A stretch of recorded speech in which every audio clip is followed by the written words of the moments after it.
I worked night shifts in a place where nothing interesting usually happens. Warehouse logistics, paperwork, surveillance cameras, routine. But one night broke that routine forever. Late at night, the system showed a signal from a camera that physically shouldn't exist. I checked the facility map, camera 12C. It wasn't on the list, but the signal was stable. I opened the feed. At first, darkness, then a faint flicker, and only after a few seconds did I realize the camera was looking at me. Not literally, of course, but the frame felt strangely familiar, as if it was filmed from my own workstation. I turned my head in real life and saw the same monitor setup. Only on the screen, I wasn't alone. A person stood behind me, completely still. I snapped my head around, nothing. I looked back at the monitor. They were closer, now almost right behind my shoulder. I pulled back from the desk, but at that exact moment, the system showed a new signal. Camera 12D. I didn't open it. It opened itself. And now I could see not just myself, but the entire floor. Yet it looked slightly wrong, as if someone had recreated my workspace but didn't understand how distance works. The corridors were longer than they should be. Doors led where they shouldn't. And at the very end of the frame stood the same figure, now holding something in its hands, staring directly into the camera, directly at me.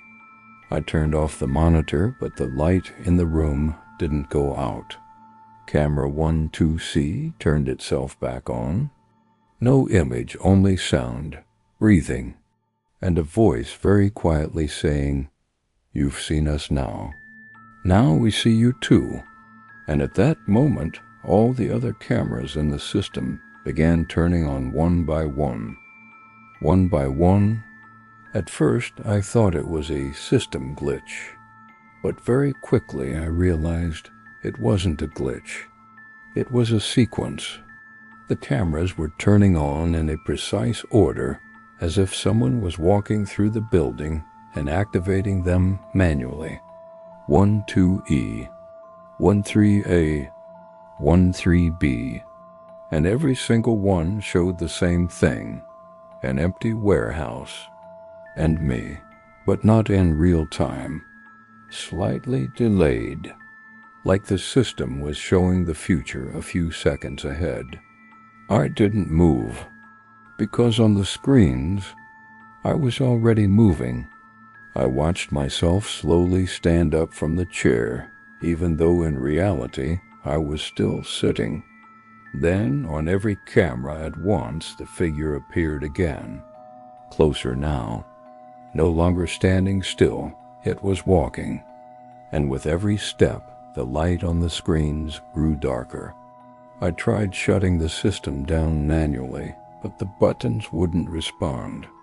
The monitors switched to the main screen on their own, and there was only one image left, camera 12C, darkness.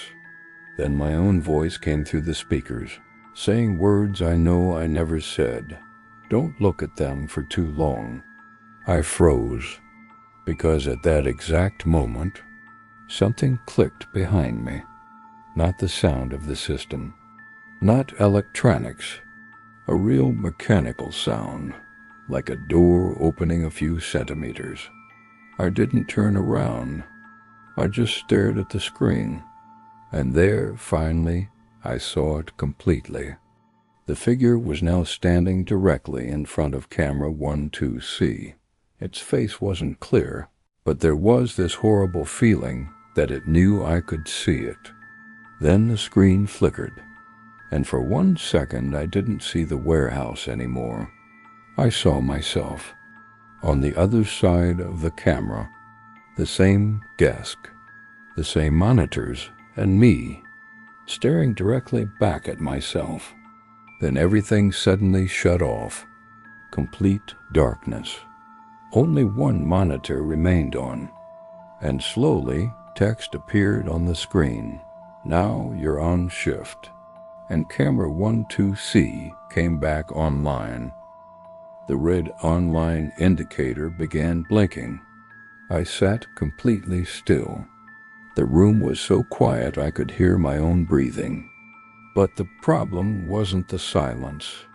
The problem was that camera 12C was no longer showing the warehouse. It was showing the room I was sitting in, only empty. My chair was gone. The monitors were gone, as if I had already been erased from it. I grabbed my phone, turned on the flashlight, and for the first time that night decided to leave the control room. The hallway outside was dark. Too dark.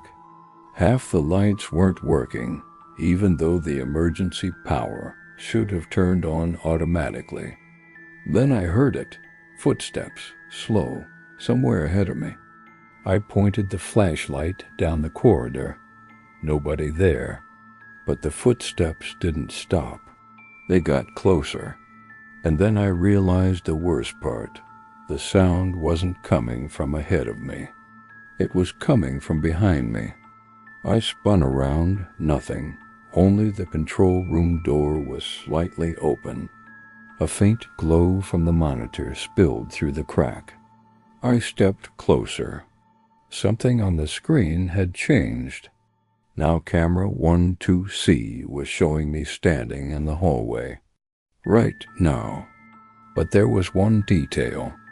On the video, someone was standing behind me. Tall, unnaturally thin. And it only moved when I wasn't looking at the screen. I took a step back. The figure on the monitor did the same. Another step, and it got closer. I didn't want to turn around, because I already knew if it was standing behind me on the camera, then it was behind me in real life too. Suddenly the monitor crackled.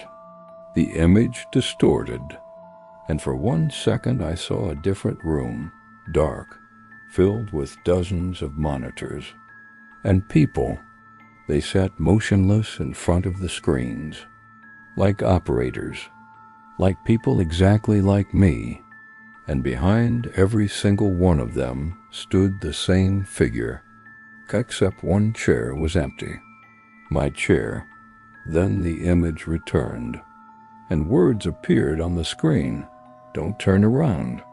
I froze, because at that exact moment, I felt someone breathing right beside my ear. I didn't turn around, not because I was brave, but because my body had stopped obeying me. The breathing beside my ear was slow, unnaturally calm, like whatever was standing behind me wasn't in any hurry. The monitor in front of me began to flicker. Then I saw myself on the screen. I was standing in the hallway, staring directly into the camera, shaking. And behind me, nothing. The figure was gone, but I could still hear the breathing. Suddenly the screen changed. Now the camera was showing another level of the warehouse, a place employees were forbidden to enter, the old archive sector. I had never been there. In the footage, the archive door was slightly open, and a wet trail stretched across the floor, as if someone had dragged something heavy inside. Then the system emitted an error sound, and for the first time that night, a message from an administrator appeared on the monitor. If you see camera 12C, do not go to the archive. I read it several times. The message was dated years earlier, and it had been sent by an operator whose name I had heard before, Maxim, the man who worked here before me. The same one people said had suddenly quit without explanation. The monitor flickered again. Now I saw Maxim sitting in this exact control room. He looked exhausted. constantly glancing over his shoulder. Then he leaned toward the camera and quietly said, "If you're seeing this, it means it's already near you." Something moved in the darkness behind him. Maxim instantly fell silent, slowly turned his head, and the video cut off. At that exact moment, every door on the floor slammed shut at once. The walls shook from the impact. Then, from below, near the archive sector, the old elevator started running. Even though it had been disconnected for years, I could hear it slowly rising, floor by floor, without stopping, and when the display reached my level, the elevator stopped. The doors began to open slowly, and the monitor behind me whispered in my own voice, "Don't let it see your face." The elevator doors opened slowly, as if something inside was deliberately taking its time. I stood in the middle of the hallway, unable to force myself to move. The light above the elevator flickered, once, twice, 3 times, and when the doors finally opened completely, nobody was inside. An empty cabin, an old mirror on the back wall, and wet barefoot footprints leading out of it, straight toward me. But the worst part was something else. The footprints stopped just a few centimeters from my shoes, as if whatever had stepped out of the elevator was still standing right in front of me. I couldn't see anyone, but the air suddenly turned cold. The monitor in the control room flared to life. A burst of static echoed through the hallway, and then my own voice spoke again. "It doesn't like being watched." Slowly, I raised my eyes toward the mirror inside the elevator, and I almost screamed. In the reflection, I wasn't alone. Behind me stood the same tall figure. Its arms were too long, its fingers unnaturally thin, and its face was blurred, as if a camera couldn't focus on it. I spun around, empty. Again, nobody there. But in the mirror, it remained. And now it was closer. I stepped backward. The figure in the reflection didn't. It kept slowly approaching. Then I heard a sound through the radio earpiece, static, and then Maxim's whisper, "Don't let it enter reality." I grabbed the radio. "Maxim? Where are you?" A few seconds of nothing but noise. Then, "If you can see it in the mirror, it's not fully here yet, but when you see it without a reflection, run." The hallway lights instantly died. Complete darkness. I was left with only the flashlight on my phone, and in its weak beam I saw something even worse than the figure itself. The wet footprints on the floor were no longer leading away from the elevator. They were circling around me, as if something was slowly walking in circles, closer, faster. And then, somewhere ahead in the darkness, I heard a quiet, creaking laugh. And for the first time that entire night, the sound wasn't coming from the speakers. The laughter echoed somewhere ahead, quiet, raspy, like someone had forgotten how to laugh like a human long ago. I pointed my flashlight into the darkness, but the beam seemed to get swallowed by the corridor. The light never reached the end. Then I noticed something strange. The hallway had become longer. I knew exactly how many meters it was. I had worked there long enough to remember every turn. But now the walls seemed to move farther away every time I looked ahead. The radio crackled again. "It changes the space around you," Maxim whispered. "Don't listen to the sounds. And no matter what happens, Don't follow the voices. At that exact moment, I heard a scream, human, somewhere in the darkness. Help! Somebody, please. I froze, because it was my voice. Exactly my voice. The scream came again, closer this time, from the hallway to the left, where there should have been a solid wall. But now there was a door, an old metal door that definitely hadn't existed before, and someone on the other side started pounding on it violently. Open it! It's already here.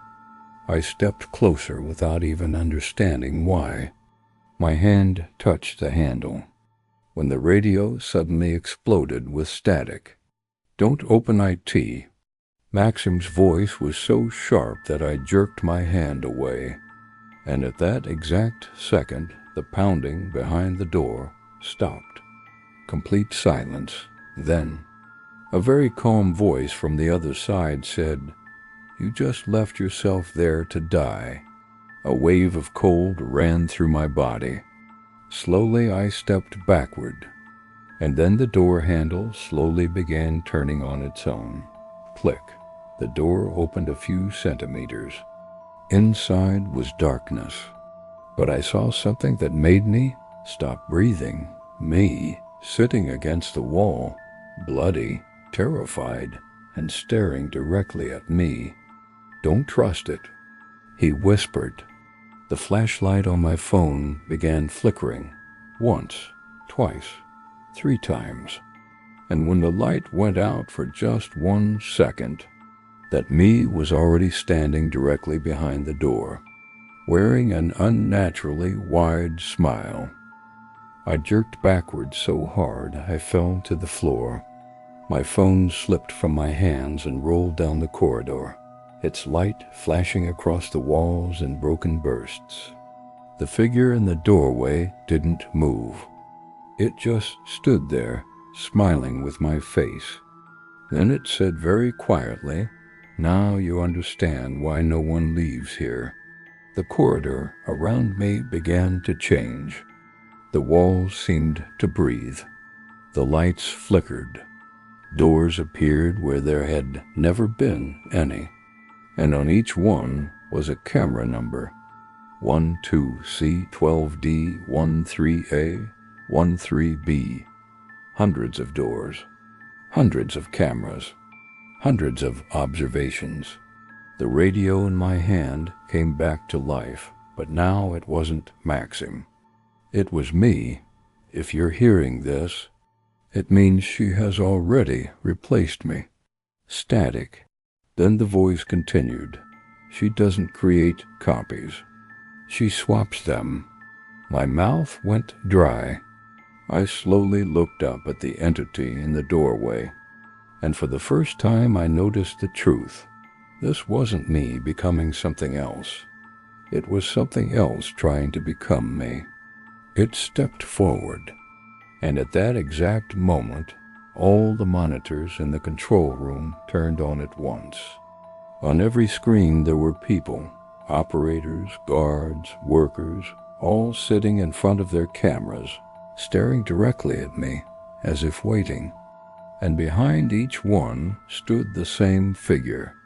I realized Maxim wasn't gone. The others weren't either. They were all still somewhere out there, on the other side of the cameras, on the other side of this strange system. The figure with my face reached out its hand. "Just take your place." The monitors began shutting down one by one until only a single screen remained. Camera 12C, it showed the control room, empty, and the chair in front of the monitors.